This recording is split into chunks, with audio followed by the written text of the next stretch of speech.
चला तर आज आपण मऊ लुसलुशीत अशी इडली कशी बनवायची बघितलात ना तुम्ही. मस्त असं मी कितीही फोल्ड केलं तरी तो इडलीचा साईज बरोबर आला. मस्त अशी जाळीदार इडली कशी बनवायची ते रेसिपी तुमच्याशी शेअर करणार आहे. आता थंडीमध्ये पीठ लवकर फर्मेंट होत नाही किंवा आंबत नाही, त्यासाठी आपण चांगले इथे पदार्थ वापरलेला आहे. तर इथे मी घेतलेला आहे इडलीचा तांदूळ. तर तुम्ही इथे रेशनचं तांदूळसुद्धा वापरू शकता. इथे मी इडलीचा तांदूळ वापरलेला आहे. रेशनच्या तांदूळपासूनसुद्धा इडली खूप सुंदर आणि फ्लफी अशी जाळीदार होतात. तर मी इथं 2 ग्लास तांदूळ घेतलेला आहे. तर मी इथे इडलीची तांदूळ घेतलेली आहे आणि 1 ग्लासला इथं थोडं अर्धा इंच कमी इतपत मी अशी डाळ घेतलेली आहे. हे प्रमाण बरोबर आहे माझ्यासाठी. मी नेहमी अशीच इडली बनवत आहे आणि बनवते. तर आता आपण हे डाळ आणि तांदूळ मिक्स करून छान स्वच्छ धुवून घ्यायचं आहे. त्यामध्ये आपल्याला पीठ फर्मेंट होण्यासाठी इथं आपल्याला मेथीचे दाणे वापरायचे आहेत. याच्याने खूप छान असं फर्मेंट होतं पीठ आणि जाळीदार बनतो. थंडीच्या दिवसात तरी तुम्ही हे वापरलात तरी हा खूप छान फर्मेंट होतो मेथीमुळे. आणि हे मेथी हेल्दीसुद्धा असतो आणि पोटात जाण्यास छान उपयोगी आहे. तर आपण हे छान स्वच्छ 3 ते 4 पाण्याने धुवून घेऊया. तर पूर्ण हे धुवून घेतलेलं आहे. आता आपण स्वच्छ पाणी घालून हे छान 5 ते 6 तास भिजत ठेवायचं आहे. छान अशी डाळ आणि तांदूळ भिजतं.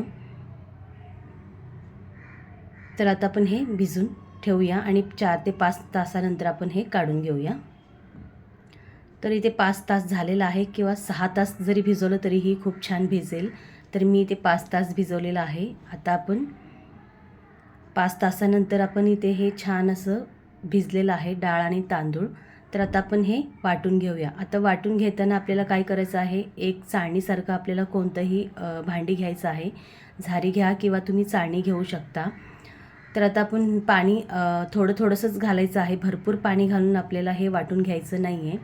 आता मी इथे मिक्सरच्या भांडीमध्ये बघू शकता मी इथे पूर्ण पाणी काढून घेत आहे आणि अगदी थोडंसं पाणी घालून आपल्याला हे छान वाटून घ्यायचं आहे. खूप बारीक करायचं नाही आहे. जर तुम्हाला डोसा बनवायचा असेल तर तुम्ही एकदम बारीक करू शकता.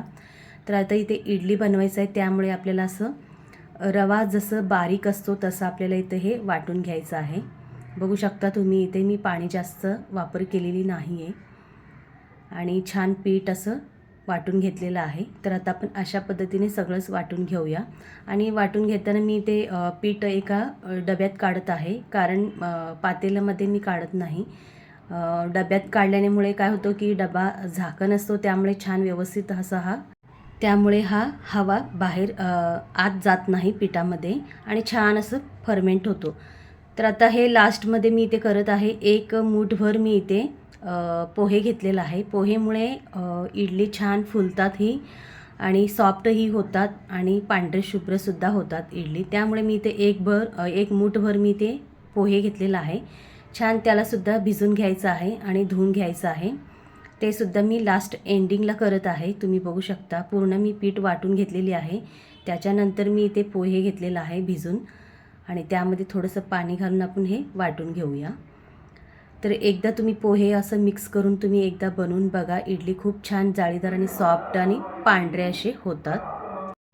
तर आता आपण हे पूर्ण वाटून घेतलेलं आहे. बघू शकता पीठसुद्धा इथे वाटून घेतलेले आहे आणि जे पोहे घेऊन मी इथं बारीक केलेलं आहे ते सुद्धा आपण यामध्ये मिक्स करूया. आता मी इथे तुम्हाला अजून एक टिप्स सांगत आहे. तर पीठ फर्मेंट करायचं अजून एक टिप्स मी इथे सांगत आहे. तर इथं पीठ फर्मेंट करायचं आहे. थंडीमध्ये आपल्याला लवकर पीठ फर्मेंट होत नाही, त्यामुळे आपल्याला इथं काय करायचं आहे, 1 स्पून घ्यायचं आहे आणि एखादं मिनिट आपल्याला असं छान फेटून घ्यायचं आहे.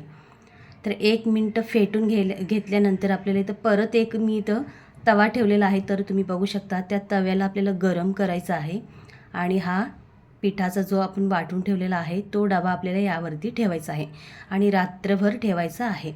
तर तुम्हाला इथे मी दाखवत आहे रात्रभर ठेवल्यामुळे तव्यावर. आता आपला मस्त पीठ फर्मेंट झालेला आहे. तर मी इथे 5 लोकांसाठी इडली बनवत आहे. तर पीठ तुम्ही बघू शकता मस्त अशी जाळीदार झालेली आहे. एकदम छान फर्मेंट झालेलं आहे आणि पीठसुद्धा तुम्ही बघू शकता खूप पांढरं शुभ्र असं पीठ झालेलं आहे. तर छोट्या छोट्या टिप्स वापरून तुम्ही असं पीठ फर्मेंट करू शकता. मस्त पीठ फुलतो आणि फर्मेंट होतो. आता आपल्याला हे छान मिक्स करून घ्यायचं आहे. यामध्ये आपल्याला मीठ घालायचं आहे. चवीप्रमाणे घालायचं आहे मीठ आणि मिक्स करून ठेवायचं आहे. आणि जसं जसं आपल्याला पीठ लागेल तसं आपण इथं घ्यायचं आहे आणि इडली बनवून घ्यायचं आहे. आता इडली बनवताना आपण काय करायचं आहे, थोडंसं एका भांडीमध्ये पीठ घ्यायचं आहे, त्यामध्ये आपल्याला बेकिंग सोडा घालायचा आहे.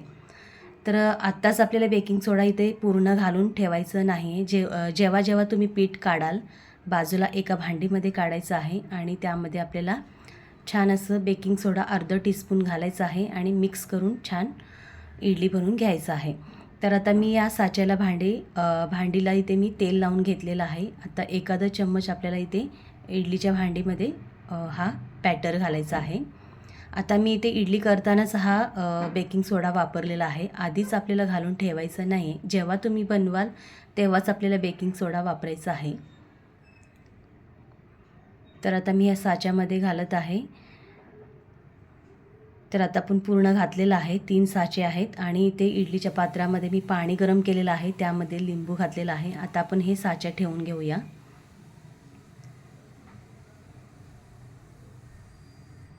आणि ठेवून आपल्याला इथे झाकण लावून एक 15 मिनटं आपल्याला वाफवून घ्यायचं आहे. मध्ये मध्ये चेक करायचं आहे. 15 मिनटं पूर्ण सोडायचं नाही. 10 मिनटं जरी ठेवलं तरीही चालेल. तर आता आपण हे एखादं 10 मिनटं किंवा 15 मिनटं तुम्ही वाफवून घेऊ शकता. तर इथे मी 10 मिनटानंतर हा उघडून बघत आहे. बघू शकता मस्त आपली इडली किती छान फ्लफी झालेले आहेत आणि मस्त फुगलेले आहेत. आणि आपण हे चेक करून बघूया. तर अजिबात हा चाकूला लागत नाही आहे चिकट, म्हणजे आपला हा इडली तयार आहे. तर आता आपण हे पूर्ण थंड झाल्यानंतरच काढून घ्यायचं आहे, गरम असताना काढून घ्यायचं नाही आहे. तर मी इथे तुम्हाला दाखवत आहे. इडली खूप छान असे पांढरे जाळीदार आणि फ्लफी झालेले आहेत. तर तुम्ही बघू शकता आणि मस्त गुबगुबीत झालेले आहेत. तर अशा टिप्स तुम्ही वापरून जर इडली बनवलात तर जर आठवडा जरी बनवला तर मुलं आरामशीर आणि खुशीने खातील, हौशीने खातील. मस्त असे इडली बनतात. तर अजिबात कंटाळ न करता ते खातील. आठवड्याने एकदा जरी बनवला तर ते. आणि बघू शकता मस्त गुबगुबीत आपली इडली तयार आहे, जाळीदार मस्त. इथं तोडूनसुद्धा तुम्हाला दाखवत आहे किती सॉफ्ट अशी इडली तयार झालेली आहे. अशा छोट्या छोट्या टिप्स वापरून तुम्ही थंडीच्या दिवसात तुम्ही अशी इडली बनवू शकता. मस्त पीठ फर्मेंट होतो. तर बघू शकता मस्त. आणि अशाच रेसिपीसाठी पुन्हा भेटूया आपण. मस्त खा आणि स्वस्त राहा. आणि चॅनलला लाईक करा, शेअर करा, सबस्क्राईब करा जास्तीत जास्त. पुन्हा अशा छान छान रेसिपीमध्ये भेटूया.